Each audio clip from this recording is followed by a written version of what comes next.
ইউনূস সরকারের রিমুভালটা খুব জরুরি। কেন জরুরি? গণতান্ত্রিক সরকারের কাছে ক্ষমতা হস্তান্তর করা। পাশাপাশি পতিত সরকার যারা আছে তারাও চায় না ইউনূস সরকার ক্ষমতায় থাকুক। এখন যারা পতিত সরকার তারা তাকে ফেব্রুয়ারি পর্যন্ত মানেন কিনা এটা একটা প্রশ্ন। আমরা যখন আসলে নির্বাচনের প্রসঙ্গে কথা বলছি তখন সব থেকে বড় যে দুটি দলকে নিয়ে সবচেয়ে বেশি কথা বলা হচ্ছে বিএনপি জামাত।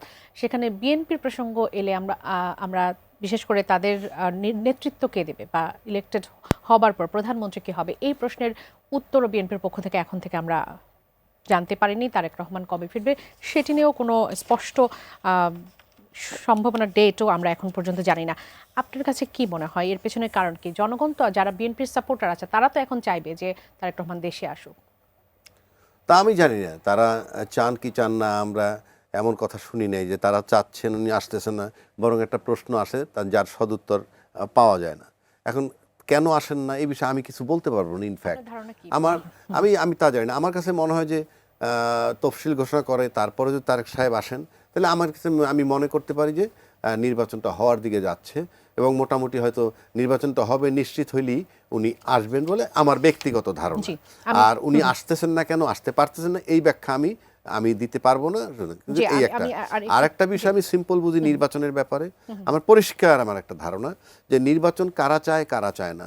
যারা নির্বাচন করলে ক্ষমতা আসবে ন্যাচারালি তারা নির্বাচন চাইবে, আর যারা মনে করে যে নির্বাচন করলে তারা ক্ষমতা আসতে পারবে না তারা নির্বাচন চাইবে না। কিন্তু প্রশ্ন হচ্ছে এখানে ইউনূস সরকারের রিমুভালটা খুব জরুরি।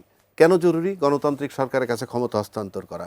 পাশাপাশি পতিত সরকার যারা আছে তারাও চায় না ইউনূস সরকার ক্ষমতায় থাকুক ন্যাচারালি। কারণ ইউনূস সরকারকে ধৈরেই নেওয়া হয়েছে আওয়ামী বিরোধী সরকার, কারণ আওয়ামী পতিত সরকারের পরই সে বসছেন এবং ইতিমধ্যে শেখ হাসিনার বিরুদ্ধে রায়ও হয়েছে। ইউনূস সাহেবের সরানোর দুটো পদ্ধতি। একটা পদ্ধতি উনি নিজে যদি পদত্যাগ করে চলে যান, আর একটা হইল অপশন নির্বাচন। এছাড়া তাকে সরানোর কোনো সুযোগ নাই। সুতরাং যারা নির্বাচন করলেই ক্ষমতা আসবে তারা সব দিক চায় ইউনূস সাহেবও চলে যাক নির্বাচন দিয়ে।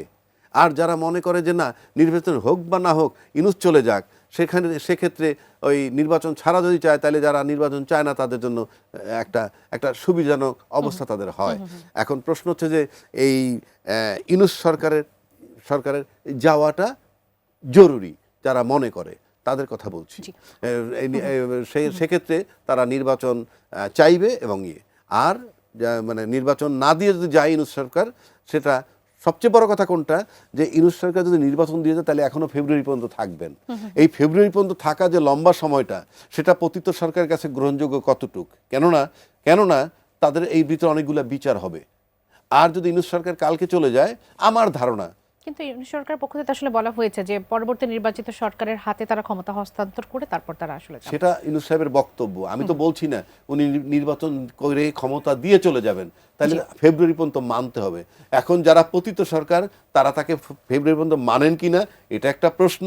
আর যারা নির্বাচন করলে ক্ষমতায় আসবেন তারা ইউনূস সাহেবের কাছ থেকে নির্বাচনটা কিভাবে নেবেন সেটা একটা চিন্তার বিষয়। কারণ ইউনূস সাহেব যদি এমনি পদত্যাগ করে চলে যান নির্বাচন ছাড়া কোনো কারণে চাপে, তাহলে তো যারা ক্ষমতায় আসবে তাদের জন্য খুব বিপজ্জনক যে আমি পাইলাম না কিছু।